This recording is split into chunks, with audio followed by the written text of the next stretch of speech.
Kabajamtoota Hordaftoota Cinaa Odaanation Oro Multimedia Production Draamaalee adda addaa afaan Oromootiin qopheessee isin biraan gahuun isaa ni yaadatama.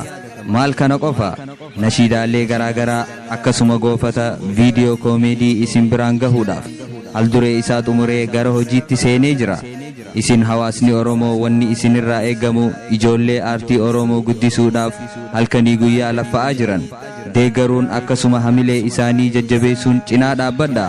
Channel Oro Multimedia Production subscribe godhuun bakka jirruun aartii Oromoo haa guddisnu.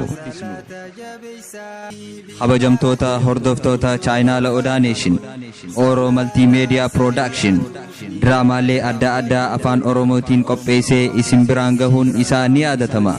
Maal kana qofa nashiidaalee garaagaraa akkasuma goofata viidiyoo koomedii isin biraan gahuudhaaf alduree isaa xumuree gara hojiitti seenee jira.